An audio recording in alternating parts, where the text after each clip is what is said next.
मैं अव्यक्त स्वरूपी हूँ। मैं अव्यक्त स्वरूपी होते हुए भी मैं सदा व्यक्त ही हूँ। अनुभव में व्यक्त होकर भी मैं अव्यक्त ही रहता हूँ। तीर्थंकर परमात्मा की वाणी भी मेरे स्वरूप को पूर्णतया प्रकट नहीं कर सकती। ऐसा मैं अव्यक्त स्वरूपी हूँ। मैं ज्ञान गुण की पर्याय में व्यक्त होता हूँ, फिर भी मैं अव्यक्त हूँ। मैं अनुभव का विषय हूँ, अनुभव में ही व्यक्त होता हूँ। दृश्य की रुचि छूटे तो अदृश्य प्रकटे। जब तक व्यक्त की रुचि है तब तक अव्यक्त प्रकट नहीं होता। क्षयोपशम ज्ञान से अव्यक्त का स्वरूप समझ में आ जाता है, मगर अनुभव में नहीं आता। अतीन्द्रिय ज्ञान ही मेरा ज्ञान है, जो सतत मुझे जानता है। निज स्वरूप भक्ति के निर्जर में प्रवाहित होने के लिए अनामी आत्मा का 44वां नाम अव्यक्त स्वरूपी है, जो अव्यक्त स्वरूप को अनुभव में व्यक्त किए बिना नहीं रहेगा। व्यक्त का अर्थ है प्रकट होना, प्रत्यक्ष होना, और अव्यक्त का अर्थ है मैं व्यक्त नहीं होता, ऐसा नहीं, मगर यह समझाना है कि मैं अनुभव में व्यक्त होकर भी अव्यक्त ही रहता हूँ। ऐसा मैं महान हूँ। मेरा स्वरूप ही ऐसा है। मैं हूँ और अनुभव में व्यक्त भी होता हूँ। मगर अनुभव में व्यक्त होने पर भी मेरा स्वरूप सदा काल अव्यक्त ही है। स्मरण रहे, मैं भाव से व्यक्त नहीं होता, क्योंकि भाव कर्माधीन है। मैं वाणी से भी व्यक्त नहीं होता, क्योंकि वाणी भी जड़ है। शब्द और विकल्पों से भी मैं व्यक्त नहीं हो सकता।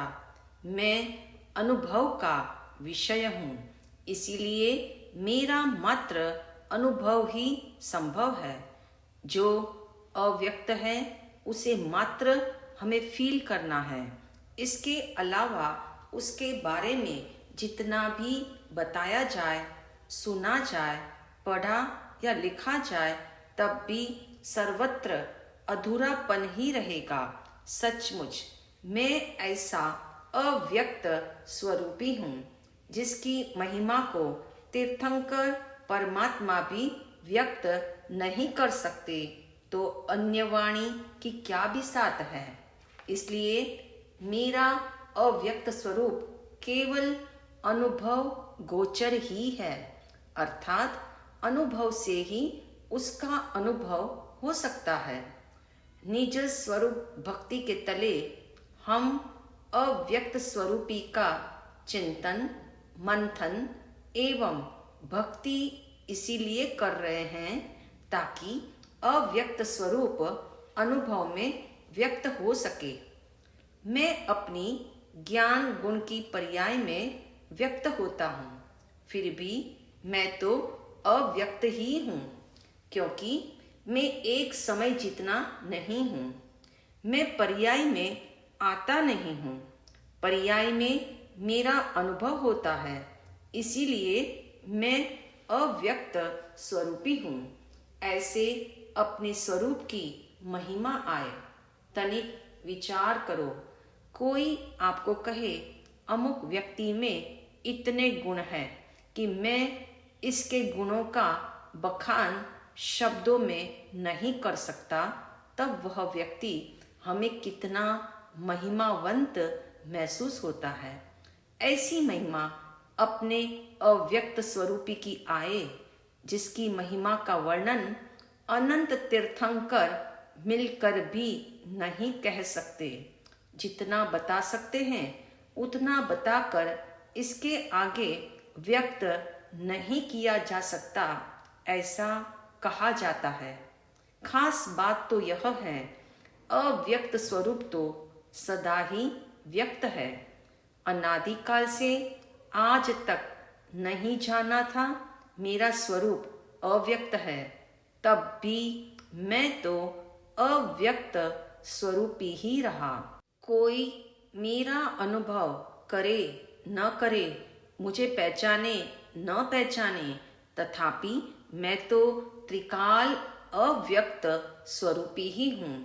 इसी तरह किसी को मेरा अनुभव हो जाए तब भी मैं व्यक्त स्वरूपी नहीं हो जाता।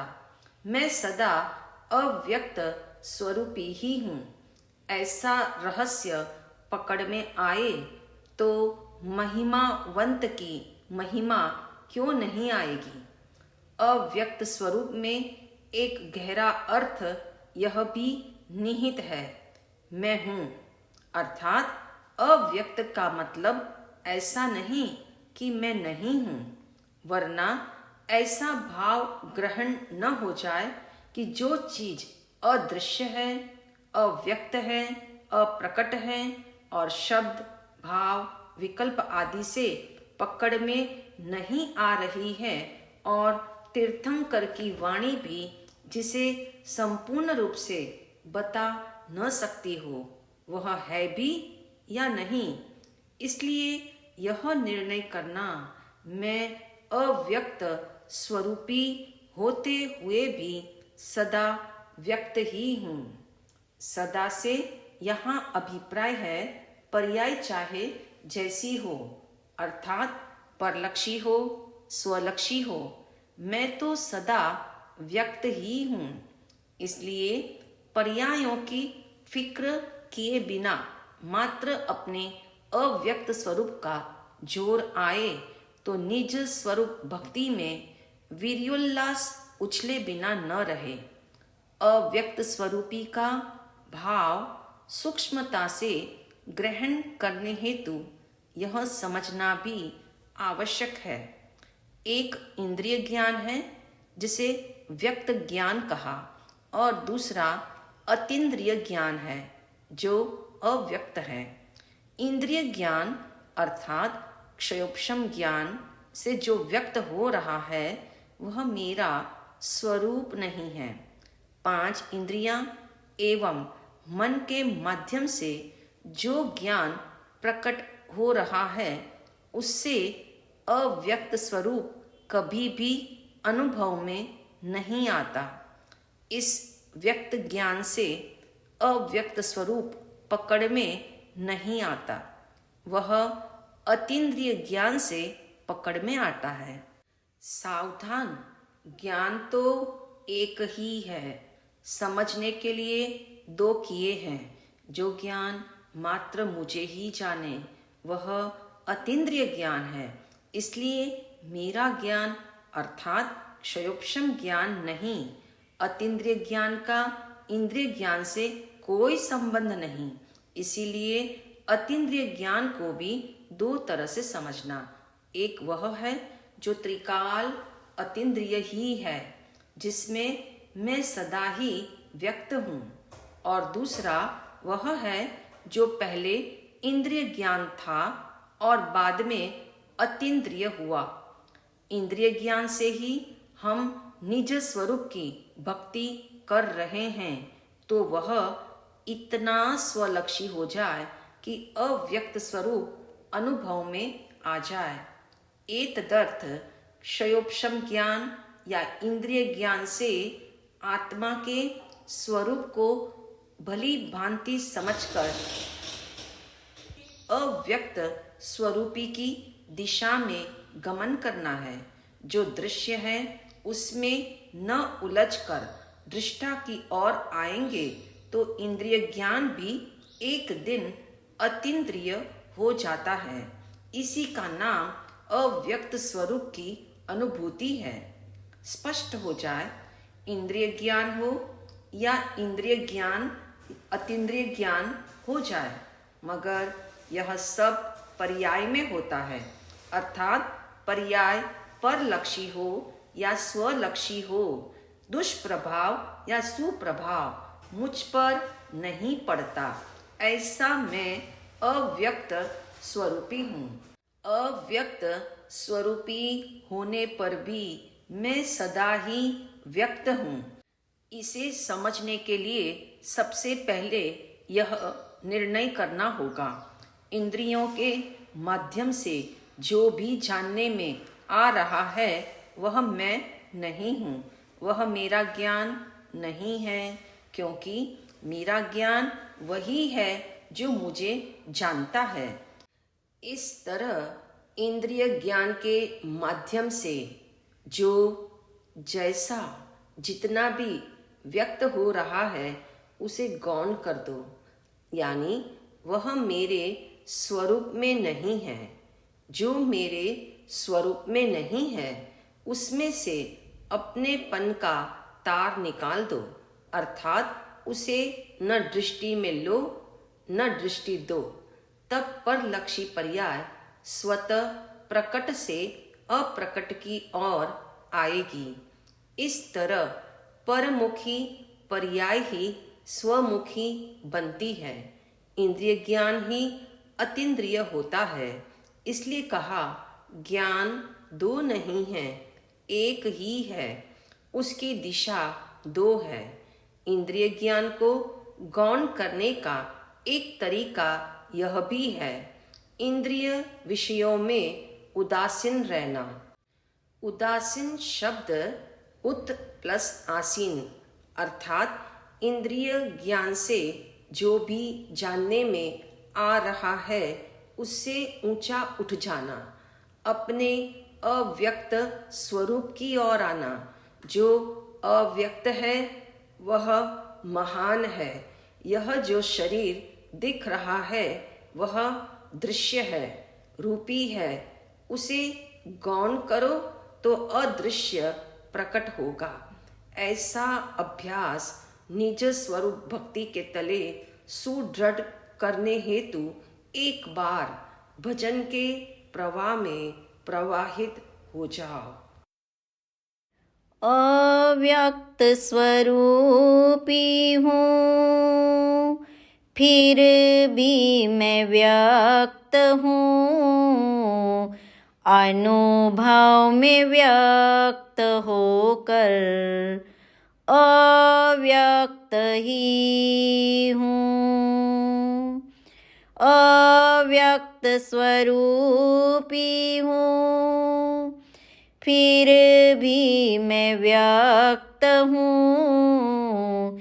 अनुभव में व्यक्त होकर अव्यक्त ही हूँ। अव्यक्त जो है वो अनुभव का विषय है। मैं तो सदा ही अव्यक्त ही हूँ। अव्यक्त जो है वो अनुभव का विषय है। मैं तो सदा ही अव्यक्त ही हूँ। भावों से मैं व्यक्त नहीं होता, वाणी से भी व्यक्त नहीं होता। इंद्रियों से मैं व्यक्त नहीं होता, विकल्पों से भी व्यक्त नहीं होता। भावों से मैं व्यक्त नहीं होता, वाणी से भी व्यक्त नहीं होता। इंद्रियों से मैं व्यक्त नहीं होता, विकल्पों से भी व्यक्त नहीं होता। तीर्थंकर परमात्मा भी व्यक्त ना कर सके। तीर्थंकर परमात्मा भी व्यक्त ना कर सके। ऐसा ही मैं अव्यक्त स्वरूपी हूँ। अव्यक्त जो है वो अनुभव का विषय है। मैं तो सदा ही अव्यक्त ही हूँ। अव्यक्त स्वरूपी हूँ, फिर भी मैं व्यक्त हूँ। अनुभव में व्यक्त होकर अव्यक्त ही हूँ। ज्ञान गुण की पर्याय में व्यक्त मैं होता हूँ, फिर भी मैं तो अव्यक्त ही हूँ। पर्याय में प्रविष्ट मैं नहीं होता, त्रिकाल रहता हूँ अपने में सदा।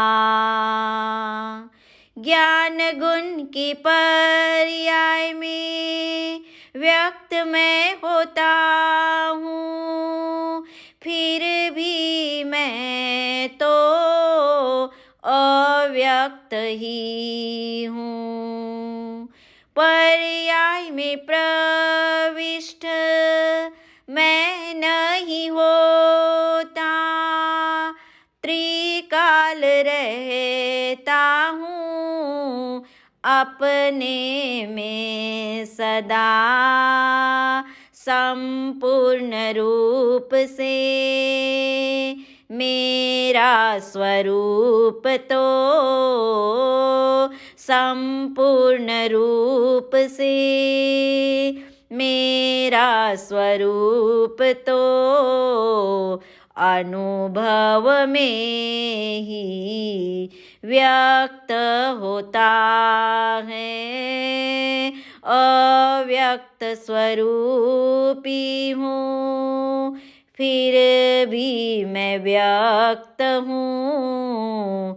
अनुभव में व्यक्त होकर अव्यक्त ही हूँ। जो दृश्य है उसे अदृश्य कर दो तो अदृश्य भी दृश्य हो जाएगा। अव्यक्त को यदि व्यक्त करना चाहो तो रूपी पदार्थों को गौण तुम कर दो। जो दृश्य है उसे अदृश्य कर दो तो अदृश्य भी दृश्य हो जाएगा। अव्यक्त को यदि व्यक्त करना चाहो तो रूपी पदार्थों को गौण तुम कर दो। क्षयोपशम ज्ञान से स्वरूप समझाता। क्षयोपशम ज्ञान से स्वरूप समझाता।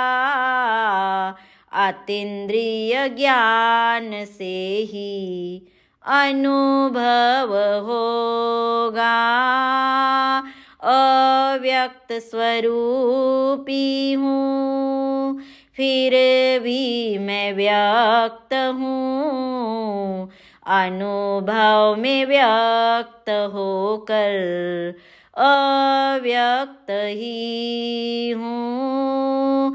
अव्यक्त जो है वो अनुभव का विषय है, मैं तो सदा ही अव्यक्त ही हूँ। मैं तो सदा ही अव्यक्त ही हूँ। निज स्वरूप भक्ति से अपने को भावित करने हेतु आंखें बंद करें। शांत भाव से बहुत गहराई में अपने होने का एहसास करें। अपने अस्तित्व को भासित करें।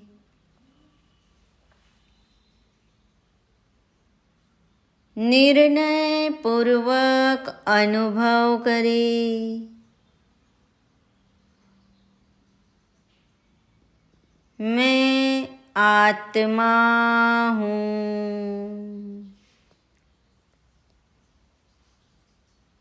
मैं आत्मा ही हूँ। आत्मा के अलावा अन्य कुछ भी मैं नहीं हूँ। मैं शुद्ध आत्मा हूँ। मैं शुद्ध आत्मा हूँ। मैं आत्मा अव्यक्त स्वरूपी हूँ। मेरा स्वरूप ही ऐसा है जिसे कोई वाणी से बता नहीं सकता। इसलिए मैं अव्यक्त स्वरूपी हूँ। फिर भी मैं व्यक्त हूँ। अनुभव में व्यक्त होकर मैं अव्यक्त ही रहता हूँ।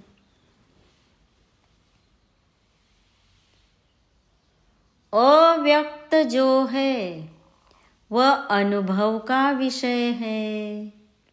मैं तो सदा ही अव्यक्त स्वरूपी हूँ। इसलिए मैं वचनातीत हूँ। मगर अनुभव में तो मैं ही आ रहा हूँ। मैं अनुभव का विषय हूँ।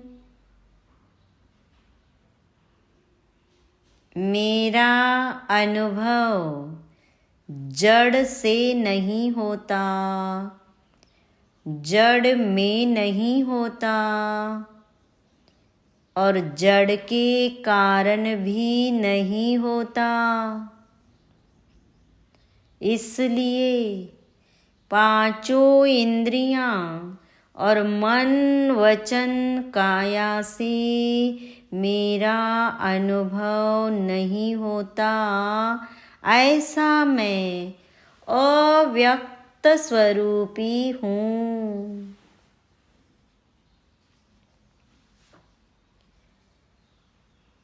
मैं भावों से भी व्यक्त नहीं होता, शब्दों से भी व्यक्त नहीं होता। इंद्रियां तो मुझे व्यक्त कर ही नहीं सकती। मैं विकल्पों से भी व्यक्त नहीं होता। तीर्थंकर परमात्मा भी मुझे व्यक्त नहीं कर सकते, ऐसा ही मैं अव्यक्त स्वरूपी हूँ।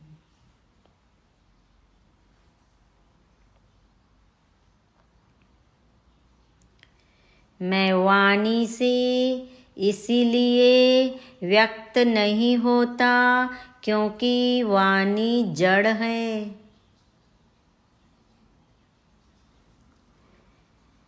मैं शुभ और अशुभ भावों से भी व्यक्त नहीं होता हूँ क्योंकि वे कर्माधीन हैं।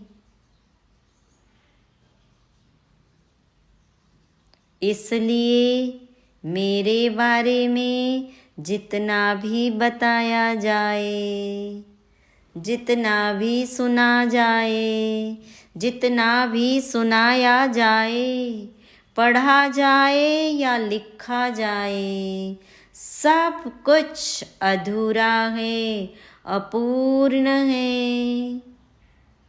ऐसा निराला मैं अनादि अनंत अव्यक्त स्वरूपी ही हूँ।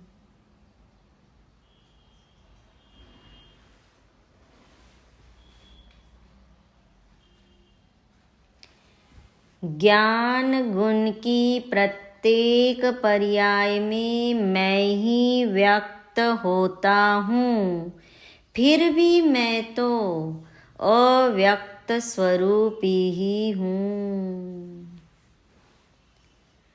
अनादि अनंत काल से प्रत्येक पर्याय में व्यक्त होने पर भी मैं आज तक भी किसी पर्याय में प्रविष्ट नहीं होता, नहीं हुआ और नहीं होऊंगा।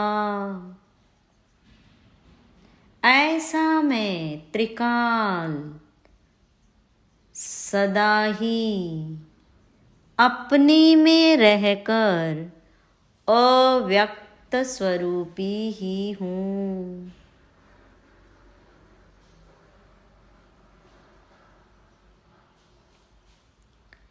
संपूर्ण रूप से मेरा स्वरूप तो अनुभव में ही व्यक्त होता है, इसलिए मैं अनुभव गोचर हूँ। अनुभव से ही मेरा अनुभव हो सकता है।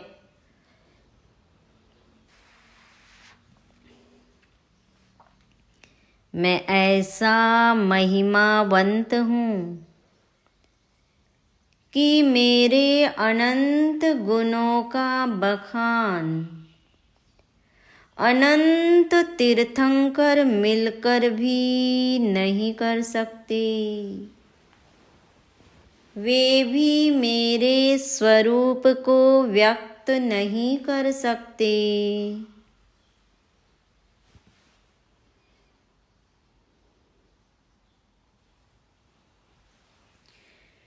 क्षयोपक्षम ज्ञान से मेरा स्वरूप समझ आता है, मगर अनुभव तो अतीन्द्रिय ज्ञान में ही होता है।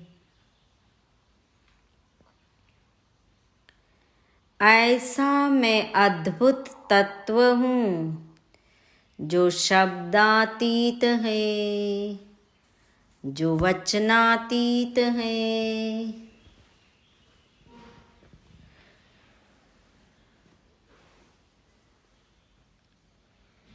ऐसे अपने अव्यक्त स्वरूप को भासित करो।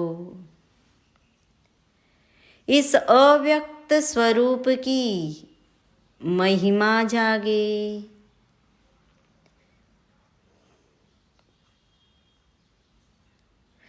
यही मैं हूँ, ऐसा ही मैं हूँ, मैं ही अव्यक्त स्वरूपी हूँ, इतना ही मैं हूँ, मैं हूँ, मैं हूँ।